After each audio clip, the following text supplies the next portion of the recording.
Hello, view from the pew, 213, October 2023. I expect readers of this column in the magazine noticed that my sin of omission last month was to forget to write it. My mind had been filled by problems associated with renovation of an upstairs bathroom and by having to empty the office beneath. This emptying out led to my fending off a wife intent on disposing of years of something she calls rubbish, but which I call critical paperwork that might come in handy. Therefore, this past month has been a maelstrom of intense activity and delicate diplomacy. Thankfully, things at home are returning to normality. What is not normal, however, is the state of the Christian churches in the West. Evangelistic churches are expanding, but attendance at liberal and status quo ones is declining. Christianity today feels like it must have felt during the formative years when the secular authorities each had their own gods and were keen to keep the status quo against the revolutionary threat which followed the death and resurrection of Jesus, or Yeshua, as he is known to Jews. Today, these pantheistic old gods are making a comeback, under the guise of ideas such as diversity, equality, inclusivity, and various rights granted by humans to themselves, other creatures, and to nature itself. Add to the list a fear of climatic Armageddon, and these gods attract followers. G.K. Chesterton hit a nail on the head and was paraphrased as saying, when a man stops believing in God, he doesn't then believe in nothing, he believes in anything. I am not trivializing the problem facing the churches by the brevity of my summary of its opponents.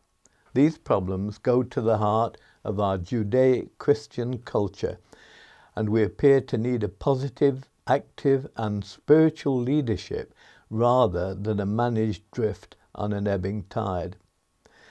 But speaking of positivity, a web guru from Dimmock has set up a page called pastoralguide.uk. Type that into Google and see over 200 views from the pew, plus a growing number of short talks on topics for the inquiring mind.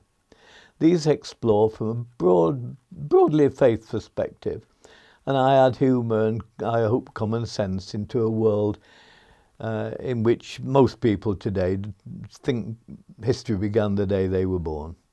The words common sense brought to mind the radio show Gardener's Question Time, once chaired by Worcestershire-born Freddie Griswold, 1888 to 1972, and one of his regular panellists was Ralph Whiteman, who became well known for coining the phrase, "The answer lies in the soil," he said.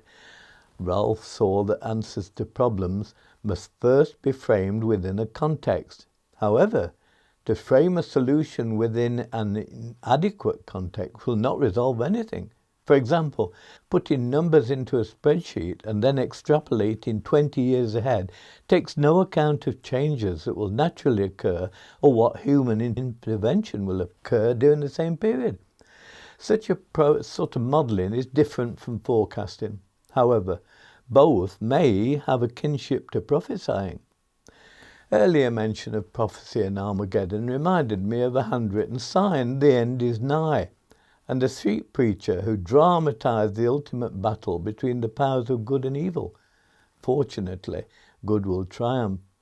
And it was while looking to a reference in a family Bible that an old newspaper clipping came to light. The cutting reminds us that no matter how confident we may be in the content and context of our own certainties, future eyes may see things differently.